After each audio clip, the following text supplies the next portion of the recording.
After 3 years of no contact, I got a letter from my dad. I was overjoyed and ready to open it, but my billionaire grandpa stopped me, saying, "Wait." Confused, I asked why. He pointed and said, "Don't you see?" When I looked closer, what I discovered left me stunned. You know, sometimes life throws you a curveball so hard, it completely shatters your reality. For 3 long years, I thought my father had abandoned me, choosing anger and silence over his own daughter. My heart was broken. But then, he sent me a letter. The joy was overwhelming. Until my billionaire grandfather, William, took one look at it and said, "Look closer, Amita." What I discovered next didn't just change everything, it spun my entire world on its axis. My name's Amita Montgomery, and I was 29, building a pretty good life for myself in Boston.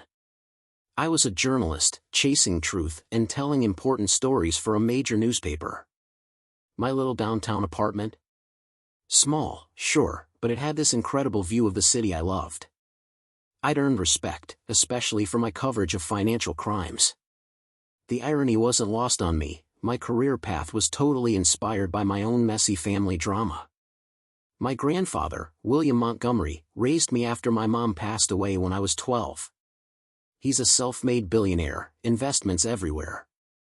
He could have spoiled me rotten, but he consciously tried not to. He made me work summer jobs, apply for scholarships, carve my own path. Money is a tool, Amita, he'd always say, not a substitute for character. While Grandpa William was my rock, my dad, Jackson, was anything but. He battled alcohol for as long as I could remember, which eventually led to my parents' divorce when I was 8. After Mom died, Dad would drift in and out of my life, sometimes disappearing for months, only to reappear with grand promises and wildly ambitious schemes that never went anywhere. The tension between my dad and Grandpa? Always there. Dad resented Grandpa's wealth, claiming it was this giant shadow he could never escape. His business ventures? They always failed because he'd just abandoned them. Grandpa would offer advice, Dad would ignore it, and inevitably, when things fell apart, he'd come asking for money. "I built everything from nothing," Grandpa would sigh. "Jackson just refuses to put in the work." The final, devastating blow came on my 26th birthday. Dad arrived late, already a little drunk, and immediately started a fight with Grandpa. "You think your money makes you God?" he shouted across the private dining room table. Grandpa's voice was measured, but cold. "I've done nothing but try to help you, Jackson. And I've been there for Amita when you couldn't be bothered." Dad slammed his fist down. "I'm her father. But you've turned her against me with your mansions and connections. How am I supposed to compete with that?" I tried to intervene, begging them to stop. "This is my birthday," I pleaded, tears welling up. "Can we just have one peaceful family dinner?" But Dad was beyond reasoning. He threw down his napkin, stood up. "I'm done," he declared. "Done with your judgment. Done with your condescension. Done with this whole toxic situation." He turned to me, tears in his own eyes. "Amita, when you're ready to have a relationship with me that doesn't involve him controlling everything, you know how to reach me." And then he walked out. I ran after him, calling his name in the parking lot.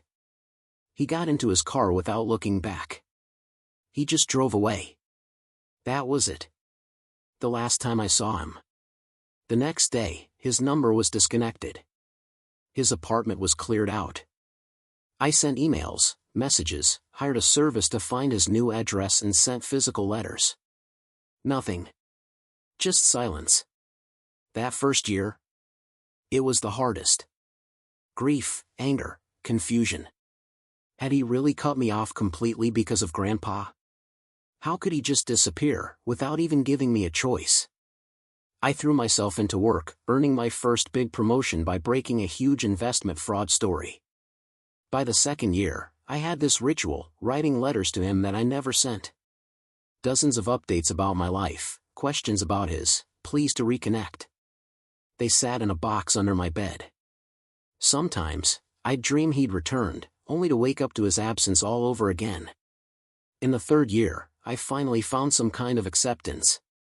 Dad had made his choice, and I couldn't force him to be in my life. I focused on my friends, my career, and my weekly dinners with Grandpa William, who remained my steadfast rock. Which brings me to that Tuesday morning, a few weeks ago. It started so ordinarily. I was deep in research for a corporate tax evasion story when my doorbell rang. A delivery person handed me a small package. No return address, just my name and address. But the handwriting, oh, I'd recognize it anywhere. My father's. I stood there, frozen. The delivery guy disappeared, leaving me alone with this unexpected connection. My hands trembled as I closed the door, carrying the package to my kitchen counter. The brown paper was wrinkled, like it had been held onto for a long time. His familiar, slanted script. I ran my fingertip over the blue ink, feeling the slight indentation. For 3 minutes, I just stared at it. Afraid. Afraid that opening it might somehow break this fragile thread that had suddenly appeared. What could he possibly have to say after 3 years? Was he sick? Moving? Or was this finally the apology, the reconnection I'd dreamed of? I took a deep breath, and carefully unwrapped it. Inside was a plain white envelope, a faded family photograph from a fishing trip when I was about 9, and this small, beautiful wooden carving of a bird in flight. I recognized the carving immediately, his handiwork. He'd always been so skilled with a knife and a piece of wood during his sober periods. With shaking hands, I opened the envelope. Dear Amita, it read. I know it's been too long. Not a day has passed that I haven't thought of you. I've been working on myself and have made some important connections. There's a business opportunity that could change everything for us. I want to make things right. I'll be in touch again soon with more details. This time will be different. I promise. The bird represents freedom from the past. Keep it close. Love always, Dad. It was short. Vague. Frustratingly light on details. What business opportunity? What connections? And why now? Despite the questions, and the flutter of anger, a surge of hope rushed through me. He had thought about me. He wanted to make things right. I picked up the wooden bird, admiring the movement he'd captured. It felt significant, a message beyond the words. The photo, too, the 3 of us, Dad, Grandpa, me, grinning on a fishing trip. The 2 men who'd shaped my life. My weekly call with Grandpa was that evening, but I couldn't wait. I dialed him. His assistant put me through immediately. Amita, is everything all right? He asked, already concerned. My unscheduled calls usually meant trouble.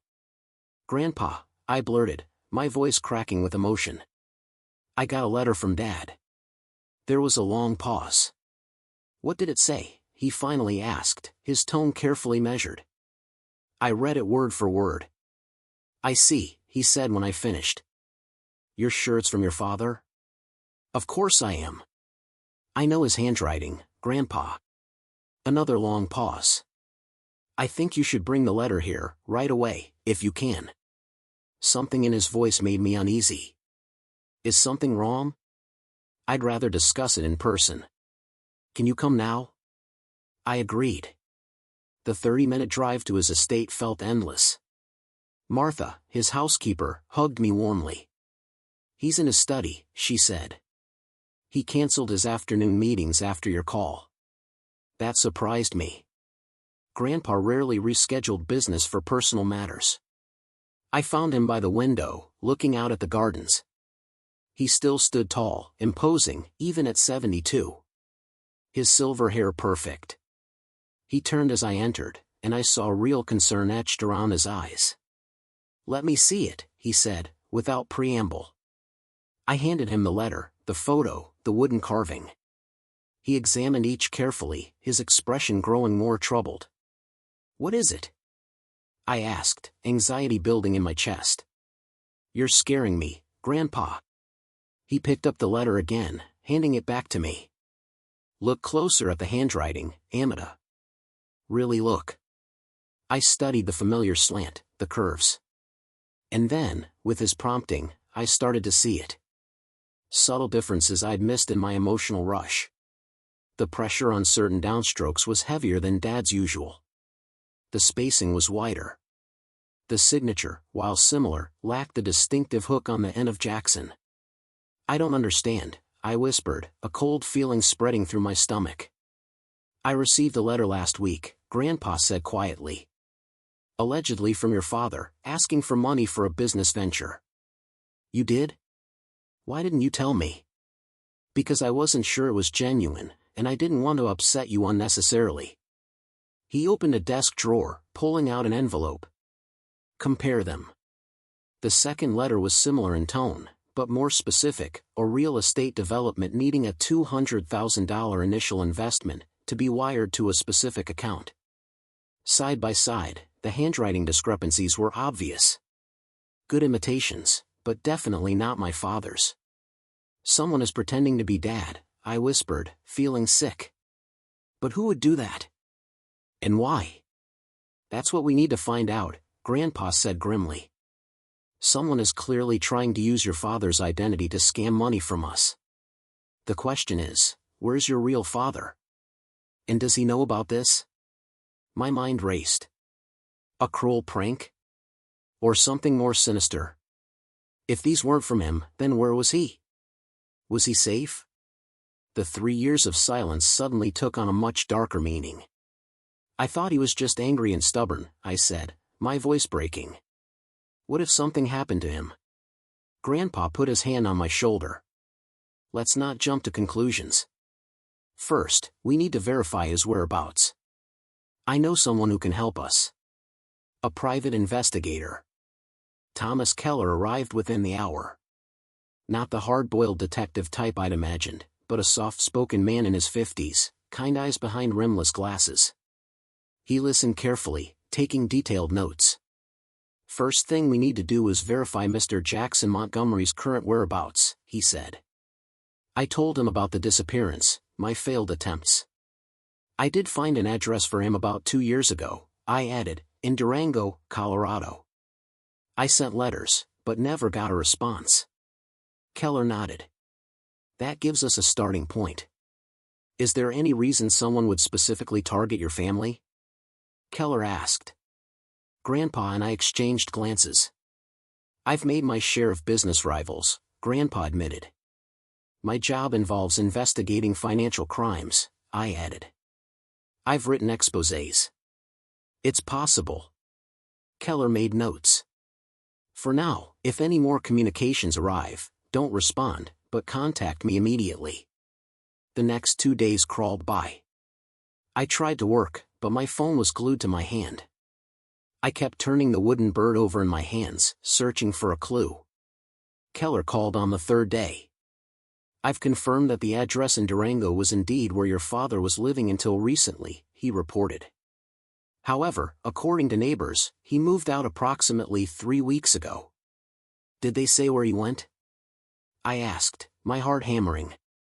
No specific destination, but several neighbors mentioned he left with a business associate, an older man with glasses and a beard. They seemed to be in a hurry. Did this man have a name? The neighbors knew him only as Phil or Phillips. They said he had been visiting your father frequently. I relayed this to Grandpa at dinner. Phillips, he frowned. That name doesn't ring any bells. Keller is checking if Dad left a forwarding address, or if his mail is being held somewhere, I said, pushing my salmon around my plate. He's also looking into Dad's bank records and phone activity. Good, Grandpa nodded. We need to know if he's involved in this scheme, or a victim of it. You think Dad might be behind the fake letters? I asked, stung by the suggestion. Grandpa sighed. I don't want to believe it, Amita. But we can't ignore the possibility. Your father has asked for money under false pretenses before. Not like this. I insisted. He wouldn't forge letters and use old family photos to manipulate me. Before Grandpa could respond, my phone rang. It was Keller. I've found something interesting in your father's financial records, he said. For the past 2 years, his banking activity has been minimal and predictable. Small deposits from a carpentry business he apparently started in Durango. But beginning 6 weeks ago, there were several large deposits followed by equally large withdrawals. How large? $50,000 in, $50,000 out, within days. This pattern repeated 3 times. That sounds like money laundering, I said, my journalist instincts kicking in. It's consistent with that, yes. Later that night, unable to sleep, I took out the wooden bird carving again. Turning it over in the lamplight, I noticed something. On the underside of one wing, barely visible, were tiny marks. I grabbed a magnifying glass. Letters and numbers, etched in minute detail, SP 34 newtons, 118 watts. I quickly researched them. Partial coordinates. The next morning, I showed my discovery to both Grandpa and Keller. Good catch, Keller said. These could be pointing to a specific location. I'll check what's at or near these coordinates. That afternoon, Keller called with another update. I've identified the man your father was seen with. His full name is Sean Phillips, and he has quite a record. Multiple fraud convictions, including investment scams targeting the elderly. He was released from prison 8 months ago. My heart sank. Is he known for violent crimes? I dreaded the answer. Not directly, but he is associated with people who are. One of his known tactics is to find vulnerable people with connections to wealth, befriend them, and use them to reach their wealthy contacts. You think he's using my father to get to my grandfather? I asked, the pieces falling into place. It's a strong possibility. The question is whether your father is a willing participant or being coerced. Grandpa was convinced it was the former, but I couldn't accept that. My dad, despite his flaws, wouldn't use me this way. We need to consider that your father might be in danger, Keller said during our next meeting. If he initially agreed to participate in a scam, but then changed his mind, these people might be forcing his compliance. Then we need to find him. I insisted. Before something worse happens. Keller nodded. I've traced the coordinates from the bird carving. They point to an area near Glenwood Springs, Colorado. There's not much there except an old mining site and some vacation cabins. I'm working with a contact there to check it out discreetly. As we discussed next steps, Grandpa's security system alerted us. Another package, addressed to him. Inside, another letter, supposedly from Dad. This one explicitly asked for $2 million for a guaranteed investment opportunity that would make up for all the lost time and rebuild our family. It instructed Grandpa to wire the money to an offshore account within 3 days. This is getting serious, Grandpa said, his face grim. I think we need to involve the police. Keller raised a cautionary hand. Let me trace where this package came from first. If your son is being held somewhere, a police investigation might spook his captors. Using his contacts, Keller discovered the package had been sent from a shipping store in downtown Boston. Security footage showed a young man in a baseball cap dropping it off, not Sean Phillips. A hired courier, most likely, Keller surmised. But this tells us something important. Whoever is behind this is operating at least partly from Boston, not just Colorado. Later that day, Keller called with an unexpected breakthrough. I found your father's laptop, he announced. It was in a storage unit attached to his former apartment in Durango. What's on it? I asked eagerly. It's password protected, but my tech specialist is working on it. If we can access it, it might tell us what your father was involved in before he disappeared. The next morning, Keller and his tech specialist, Riley, arrived at my apartment. Within an hour, she had bypassed the password. What we discovered shocked all of us. My father had been compiling extensive research on a company called NextGen Investments, documenting what appeared to be a sophisticated fraud operation. Screenshots, recorded phone conversations, a detailed timeline. This looks like he was building a case, I said, scrolling through the files. Like an investigation. NextGen Investments, Grandpa muttered. That's one of Arthur Blackwood's companies. Arthur Blackwood? Keller asked. My chief business rival for the past 20 years, Grandpa explained. We've had numerous legal battles. Further searching revealed emails between my father and an FBI agent named Diana Foster. In these exchanges, my father agreed to act as a confidential informant in an investigation into next-gen investments in Arthur Blackwood. The last email, dated just before his disappearance, was particularly concerning. Jackson, your information has been invaluable, but we have reason to believe your cover may be compromised. Discontinue all contact with target subjects immediately. Meet at designated location B tomorrow at 0900 for extraction. Foster. Oh my God, I whispered. Dad was working undercover for the FBI. And it looks like his cover was blown, Keller added grimly. This changes everything.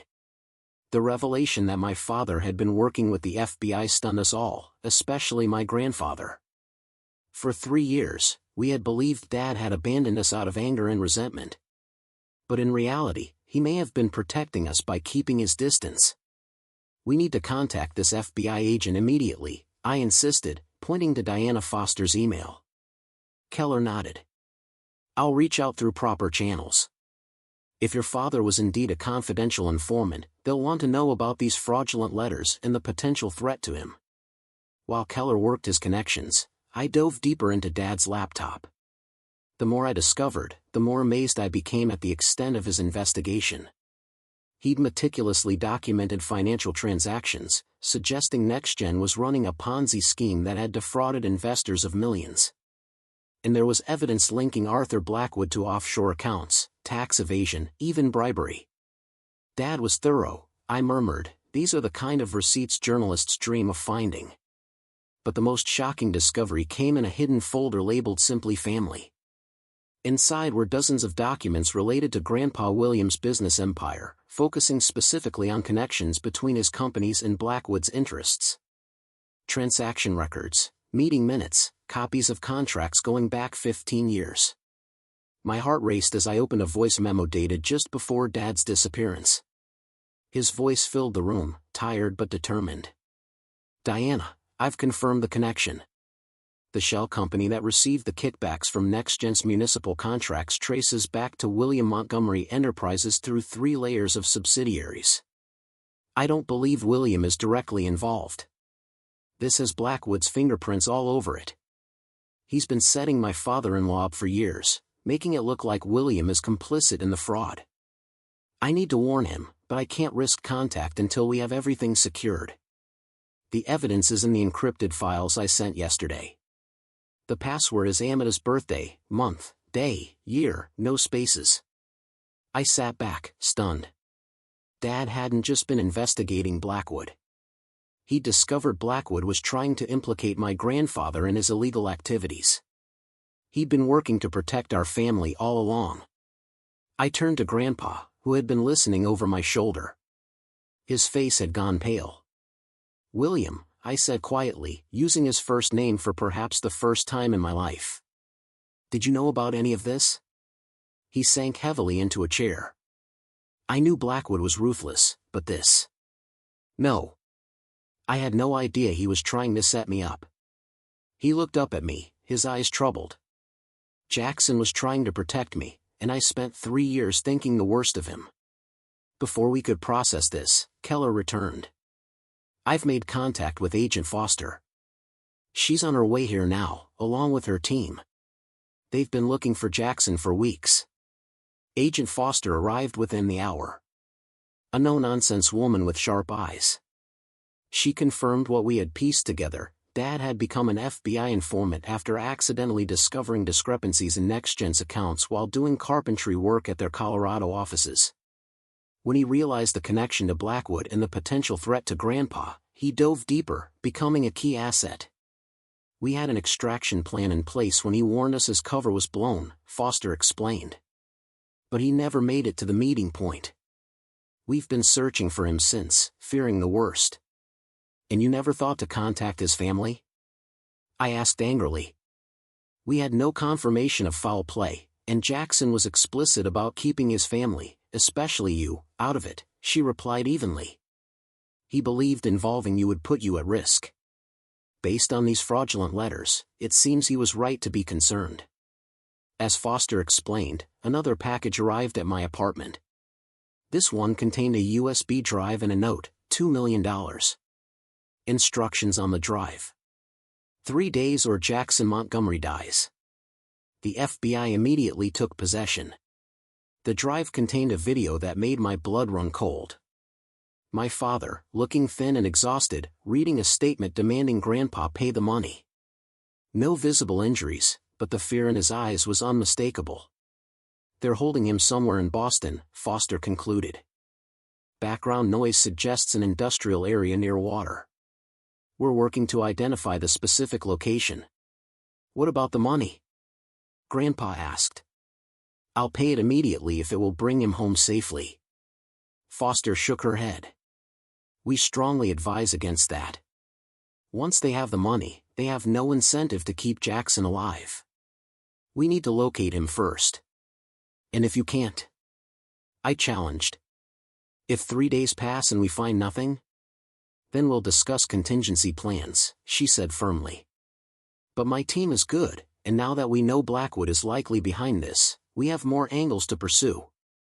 That night, as I tried to sleep, my phone rang. A blocked number. I answered, an FBI agent listening in on another line. Aita Montgomery, a distorted voice asked. Yes, I replied, trying to keep my voice steady. We know the FBI is involved now. That changes the terms. $5 million, not 2, and you'll make the delivery personally. Alone. Or your father dies. I need proof he's still alive. I demanded. There was a pause. Then my father's voice. Aita, don't do what they ask. It's a trap. Blackwood is trying to. His voice was cut off by what sounded like a slap. The distorted voice returned. Tomorrow noon. Instructions will follow. Come alone or he dies. The call ended. The FBI agent immediately began tracing it. I was shaking. He mentioned Blackwood by name. I told Foster when she arrived. They'll know he's exposed them, which makes this more dangerous, she agreed. They have less reason to keep him alive now. So, what's the plan? I asked. I'm not just going to sit here and do nothing. Foster regarded me thoughtfully. We need to move faster than they expect. I think it's time to bring the fight to Blackwood directly. By dawn, the FBI had warrants to search Blackwood's offices and home. What they found at his waterfront mansion was damning, financial records confirming everything Dad uncovered, plus evidence linking him to Sean Phillips and the fraudulent letters. But no sign of my father. As noon approached, I received a text with an address in South Boston and instructions to bring proof of the wire transfer. It's an abandoned office building near the harbor, Foster said, showing me satellite images. We've already got a team in position. We'll wire the building for sound and video, and have agents stationed throughout the area. I thought you said we shouldn't pay the ransom, Grandpa objected. We're not, Foster explained. We're setting up a fake transfer confirmation. It's about buying time while our other teams search properties connected to Blackwood. As the FBI prepared, Keller pulled me aside. While they focus on Blackwood, I've been looking at Phillips. He owns a storage facility across town under another name. It's not on the FBI's radar yet, but my sources suggest there's unusual activity there. You think that's where they might be holding my father? I asked. Keller nodded. It's worth checking out. I could go now. I made a split-second decision. I'm coming with you. Absolutely not, he objected. It's too dangerous. My father risked everything to protect our family, I insisted. I'm not sitting on the sidelines now. Besides, I'm a journalist. I know how to stay out of sight. After some argument, Keller reluctantly agreed, on condition we only do reconnaissance and call for backup. We slipped away while the FBI team was busy. The storage facility was in a rundown industrial park. It looked abandoned, but Keller pointed out the new security cameras. Someone's invested in security recently, he noted. And look, fresh tire tracks. We circled, staying out of view, until we found a service entrance. Through a small window, I could see a corridor lit by fluorescent lights. This place isn't abandoned, I whispered. We need to get inside. Keller studied the keypad. I might be able to bypass this, but it will take time. And if there's an alarm?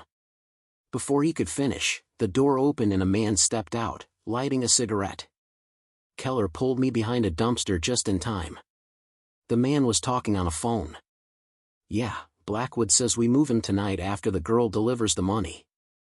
Too many feds sniffing around. Yeah, I know it's a one-way trip for him, but that's not our problem. My blood ran cold.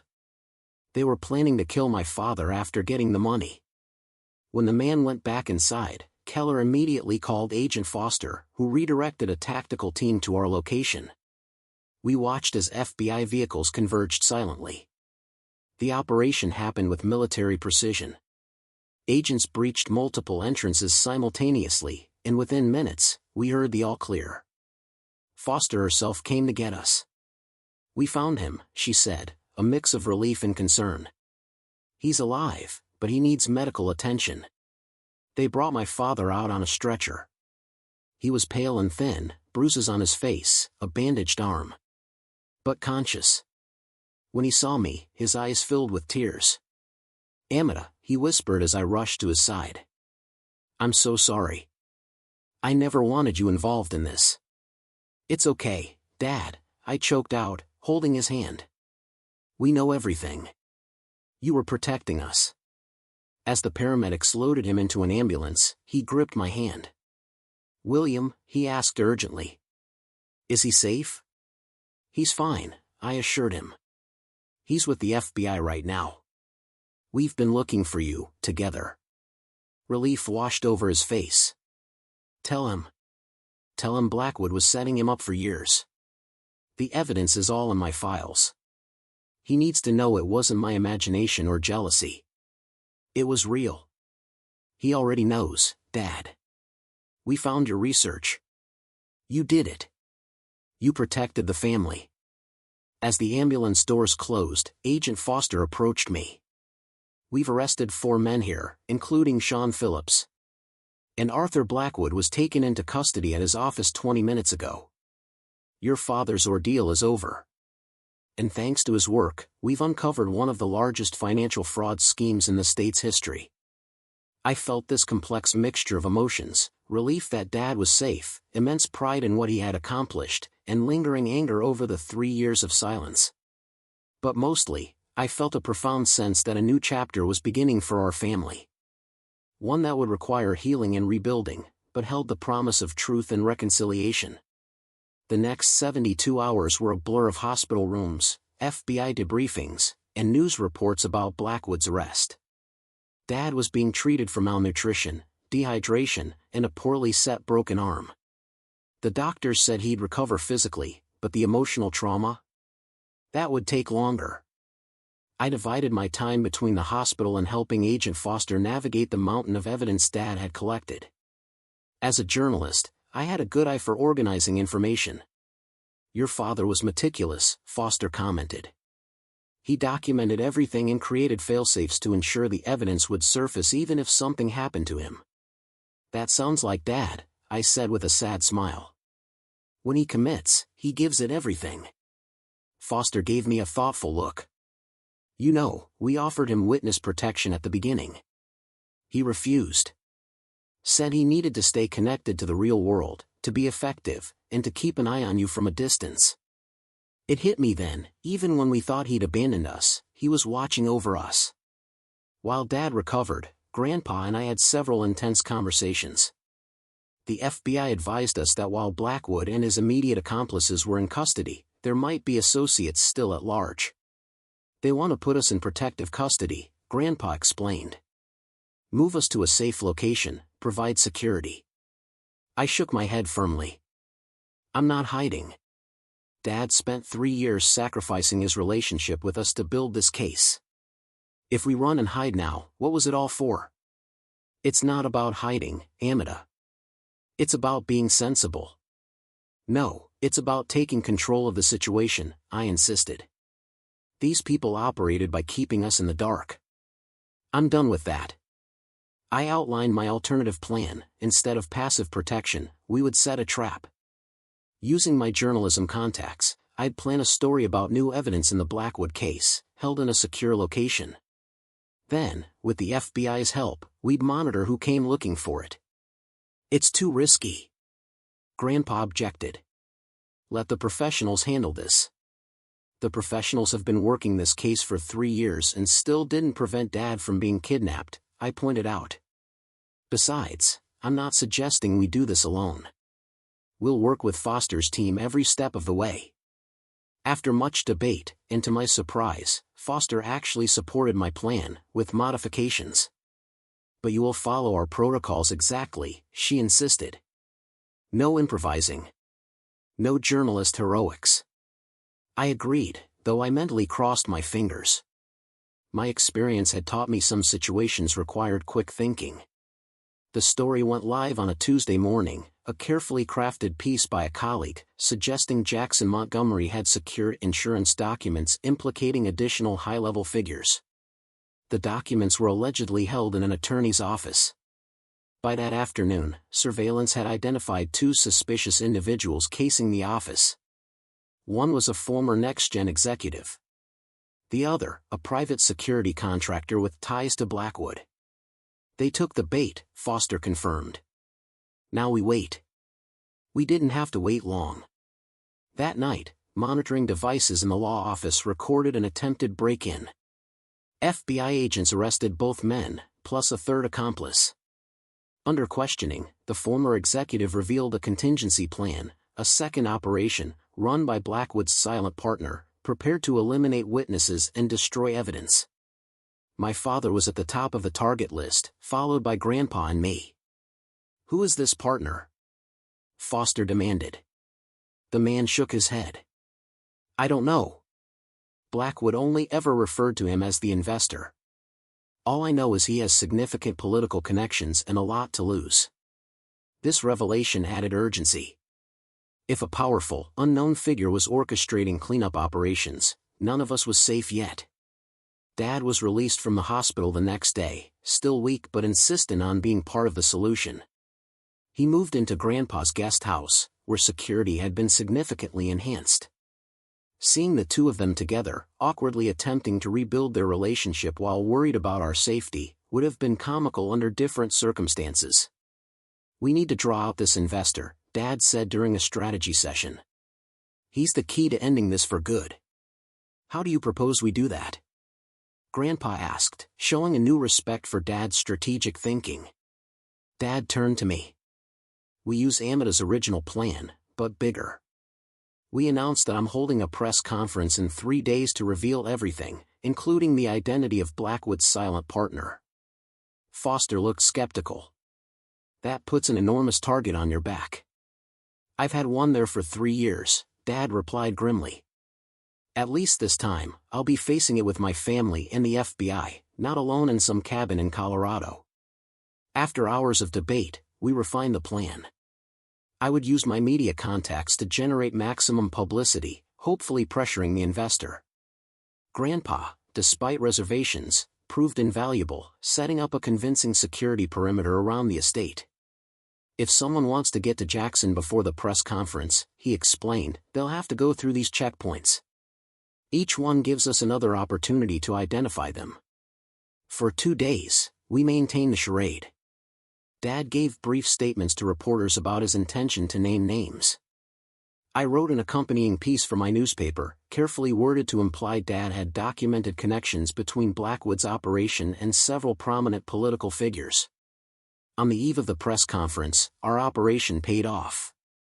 Security cameras captured a black SUV approaching the service entrance.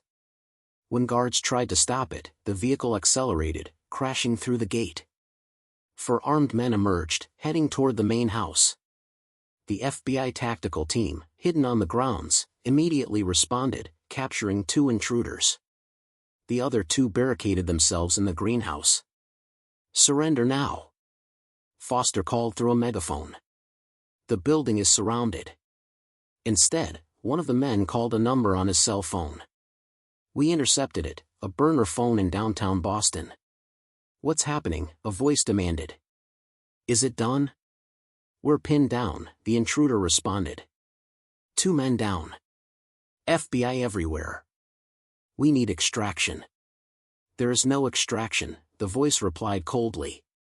"Complete the job or don't bother coming back." That callous response seemed to break something in the trapped men. They surrendered 5 minutes later, agreeing to full cooperation in exchange for protection from the investor. The leader, a former military contractor named Marcus Reed, provided the final piece of the puzzle. The investor was Gerald Winters, a state senator who had used his political influence to facilitate Blackwood's fraudulent investments, receiving millions in kickbacks. With this, the FBI obtained warrants for Winters' arrest. By morning, the senator was in custody, and the press conference had transformed from a trap into an actual announcement of the successful conclusion of the case. Standing beside my father as he addressed the media, I felt an overwhelming sense of pride. Despite everything he'd endured, he spoke with dignity and clarity. When asked about the 3 years away, he simply said, "I did what I thought was necessary to protect the people I love. The cost was high, but I would pay it again." Afterward, as we walked back to the car, I slipped my hand into his, something I hadn't done since I was a little girl. "You did it, Dad," I said softly. "It's really over." He squeezed my hand, his eyes glistening. "Not over," he corrected gently. "Just beginning. The hard part comes next. Rebuilding what was broken." Looking ahead, I saw Grandpa waiting for us, his expression a complex mixture of emotions. The road to healing our family would be challenging, but for the first time in years, I believed we would travel it together. The days following Senator Winters' arrest should have been purely celebratory. The FBI praised Dad. The media hailed him as a hero. Grandpa's business reputation was not just preserved, but enhanced. Yet, inside our family, the atmosphere remained tense. 3 years of silence had created wounds that simply knowing his good intentions couldn't immediately heal. Dad moved into Grandpa's guest house, not back to my apartment as I'd offered. That physical distance mirrored the emotional gap between us. Our first family dinner was painfully stilted. We sat around Grandpa's formal table, 3 people connected by blood and shared trauma, but struggling to find common ground. "The doctors say I should regain full use of my arm in a few months," Dad offered, breaking one of many silences. Grandpa nodded stiffly. "I've arranged for the best physical therapist in Boston." "Thank you, William. That's very generous." More silence, broken only by silverware. "How much do you remember from your captivity?" I finally asked. Dad's fork paused. "Most of it. They wanted information about what evidence I had gathered. When I wouldn't tell them, they tried." He trailed off, then continued more firmly, "They tried various methods of persuasion." I reached across the table, touching his hand. "I'm sorry you went through that alone." "I wasn't alone, not really," he replied, meeting my eyes. "Thinking of you, and even your stubborn grandfather here, kept me going. I knew if I could just hold out long enough, the evidence would come to light." "You could have trusted us with the truth from the beginning," Grandpa said, a hint of old resentment in his voice. "Instead of disappearing and letting us believe you had abandoned the family." Dad set down his fork. "Could I have? Blackwood had infiltrated your company, William. He had people watching Amita. If I had stayed in contact, it would have led them straight to the evidence and put you both at risk." "So you made that decision for all of us?" Grandpa countered. "Without discussion, without consent?" "Yes, I did," Dad acknowledged. "And I would do it again to protect you both. I'm not asking for gratitude, but I had hoped for some understanding." The tension was unbearable. I suggested dessert in the living room, but it made little difference. By 9, Dad excused himself. As he left, Grandpa and I exchanged glances. "That went well," I said sarcastically. "It will take time," Grandpa conceded. 3 years of believing one thing, only to discover the complete opposite was true. It's a significant adjustment. I agree, I said. But we need to try harder. Dad nearly died protecting this family. Grandpa nodded reluctantly. I've arranged for Dr. Melissa Jang to meet with us tomorrow. She specializes in family trauma. Family therapy? I raised an eyebrow. That doesn't sound like you. Yes, well, he cleared his throat uncomfortably. Recent events have suggested that my usual approaches to family dynamics might benefit from professional guidance. I hid a smile. For William Montgomery to admit he needed help with anything? Unprecedented. Dr. Jang was exactly what we needed, calm, insightful. She created a space where difficult truths could be spoken without judgment. In our first session, she asked each of us to express what we'd felt during the separation. I went first, describing my journey from confusion to hurt, anger, then resignation. Dad listened, tears in his eyes. I wrote you letters, I told him. Dozens of them. Under my bed. I wrote to you, too, he admitted quietly. Letters I could never send. They're in a notebook in Colorado. I asked Agent Foster to retrieve it. When it was Dad's turn, he spoke of the crushing isolation. The hardest part was the holidays, he said. Knowing you were together, probably thinking the worst of me. I nearly broke cover so many times just to let you know I hadn't abandoned you by choice. Grandpa went last, and his sharing surprised me most. Beneath his stoic exterior, he'd been deeply hurt. I blamed myself, he confessed. I thought I had pushed you away with my controlling tendencies, my inability to show proper appreciation for who you are, rather than who I wanted you to be. Dad looked stunned. I had no idea you felt that way. I always thought you were disappointed in me. I was frequently frustrated, Grandpa clarified, but never disappointed in who you are, Jackson. Only in the choices you sometimes made. Like disappearing for 3 years? Dad asked, a hint of his old defiance. No, Grandpa surprised us by saying. That choice, now that I understand, it was perhaps the most selfless thing you've ever done. I'm still angry about how it was executed, but I cannot fault your motivation. That first session broke the ice, but the real work of reconciliation happened in the weeks that followed. Dad gradually revealed more details about his investigation, how he'd accidentally discovered discrepancies, tried to report it but was blocked, and finally connected it to Blackwood's vendetta against Grandpa. He was obsessed with destroying you, Dad explained during one of our now regular family dinners. He blamed you for his brother's suicide 20 years ago. Robert Blackwood? Grandpa frowned. He was my partner in my first real estate venture. He embezzled funds and got caught. I had nothing to do with what happened afterward. In Arthur's mind, you drove his brother to it by exposing the embezzlement, Dad explained. The entire fraud scheme was partly about money, but mostly about revenge. As Dad's physical strength returned, Grandpa surprised us both by offering him a position overseeing the Montgomery Family Foundation, the charitable arm of his empire. You've proven you have integrity and investigative skills, Grandpa said gruffly. The foundation needs someone who can ensure donations go where they're supposed to and have real impact. Dad was hesitant. Working together hasn't exactly gone well for us in the past, William. True, Grandpa acknowledged, but perhaps we've both learned something from recent events. I know I have. Dad promised to consider it, which itself was enormous progress. Not every day brought healing. We still had arguments and misunderstandings.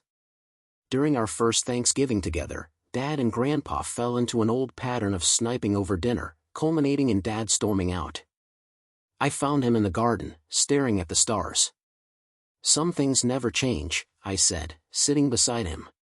Some things shouldn't, he replied. Your grandfather is still the most stubborn man I've ever met. Wonder where I get it from. I nudged his shoulder. You're not exactly flexible yourself. Dad laughed softly. Fair point. We sat in comfortable silence, then I gathered courage. Dad, why didn't you find some way to let me know you were okay? Even just a signal that you hadn't really abandoned us? He was quiet for so long. Finally, he said, that was my greatest mistake. I convinced myself that any contact was too risky, that the people watching me would use it to get to you. But looking back, I think part of me was afraid. Afraid of what? That you wouldn't believe me. That you'd choose your grandfather's interpretation. Or worse, that you'd insist on helping and put yourself in danger. He turned to me. I underestimated you, Amita. I saw you as my little girl who needed protection, not as the strong, capable woman you've become. I'm sorry for that. His words unlocked something in me, a tight knot of hurt I hadn't fully acknowledged. I started to cry, really cry, for the first time since this whole ordeal began. I missed you so much, I managed. I thought I hadn't been enough for you to stay. Dad pulled me into a hug, his own tears falling into my hair. You were everything, Amita. You were the reason I had to see this through, no matter the cost. I just didn't realize how high that cost would be for both of us. When we returned to the house, Grandpa was in the kitchen, awkwardly putting together plates of pumpkin pie. I thought we might start dessert over, he offered. Perhaps with less discussion of politics this time. Dad smiled tentatively. I'd like that, William. It was a small moment, but it felt like a turning point. Not a magical resolution, but a genuine willingness to keep trying. And for our family, that was no small victory.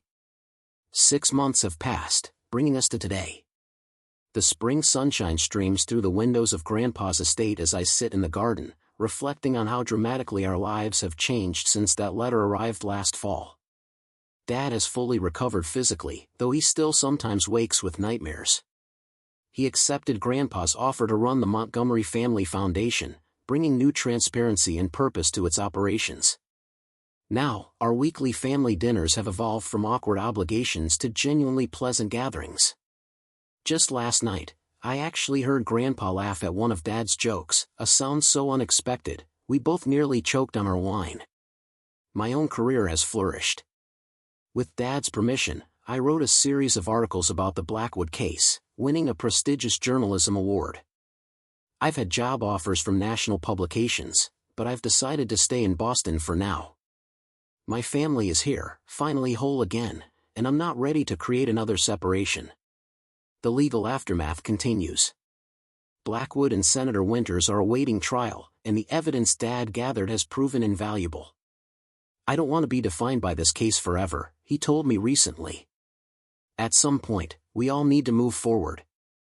Moving forward has meant establishing new boundaries and communication patterns. Dad and Grandpa still disagree, frequently, but they've learned to express differences without the old patterns. They found common ground in their shared commitment to protecting our family, and surprisingly, in their business instincts. For Dad, making amends has been a daily practice. He shows up consistently, calls when he says he will, and makes himself available. The wooden bird carving that came with that first fake letter sits on my desk now. A reminder that messages and intentions can be falsified, but actions reveal truth over time. Grandpa, too, has changed. His brush with ruin, and the revelation of his son's sacrifice, have softened some of his harder edges. He's still demanding, but he's learning to express appreciation more freely. As for me, I've had to re-examine many of my assumptions about both men. I'd cast my grandfather as the controlling villain and my father as the victim for so long. Adjusting to a more nuanced reality has been challenging. Both men are flawed. Both have made serious mistakes. And both have shown remarkable courage and love in their own ways. This afternoon, Dad is teaching me how to carve wood in the garden workshop. It's something he tried to interest me in when I was younger, but I never had the patience. Now, watching his hands skillfully shape the cedar, I appreciate the meditative focus. You have to feel the grain of the wood, he explains, guiding my hands. Work with it, not against it. Fighting the natural direction only leads to splits and breaks. I can't help but hear the metaphor. Our family had spent years working against our natural grain. I think I understand now why you find this so calming, I tell him. It forces you to be present, To pay attention to what's actually there instead of what you think should be there. Dad smiles. That's exactly it. Took me years to learn that lesson, both in woodworking and in life. Later, as we show Grandpa our admittedly amateur creations over dinner, I realize how precious this ordinary moment is. 3 people who nearly lost each other forever, now sharing a meal and conversation without the weight of secrets. I've been thinking about what I've learned from all this, I say, about family, about judgment, about truth. And what conclusions have you reached? Grandpa asks, genuinely curious. That silence doesn't always mean absence. That protecting someone and controlling them can look similar from the outside. That we can be completely wrong about the motivations behind someone's actions. I take a breath. And most importantly, that family bonds can bend almost to breaking, but still find a way to hold. Dad reaches across the table and takes my hand. Eloquently put. I'd add one more lesson, if I may. Please do, I encourage him. That sometimes the hardest person to forgive isn't the one who hurt you, but yourself for the ways you may have contributed to the pain. Grandpa nods slowly. In my 73 years, I've never heard a truer statement. We sit together as the evening light fades. 3 people who have traveled a difficult road to find our way back to each other. The journey isn't over. Healing rarely follows a neat, linear path. But we're moving in the right direction, together. The wooden bird sits in the center of the table, a reminder of where this journey began. Dad has carved 2 more to match it. 3 birds in flight. A family finding its way forward on newly healed wings. This whole journey taught me that what we think we know about people, especially family, can be miles away from the truth. Have you ever had a moment where you realized you completely misunderstood someone you loved, and it changed everything? Tell me what you think in the comments below, I really want to know.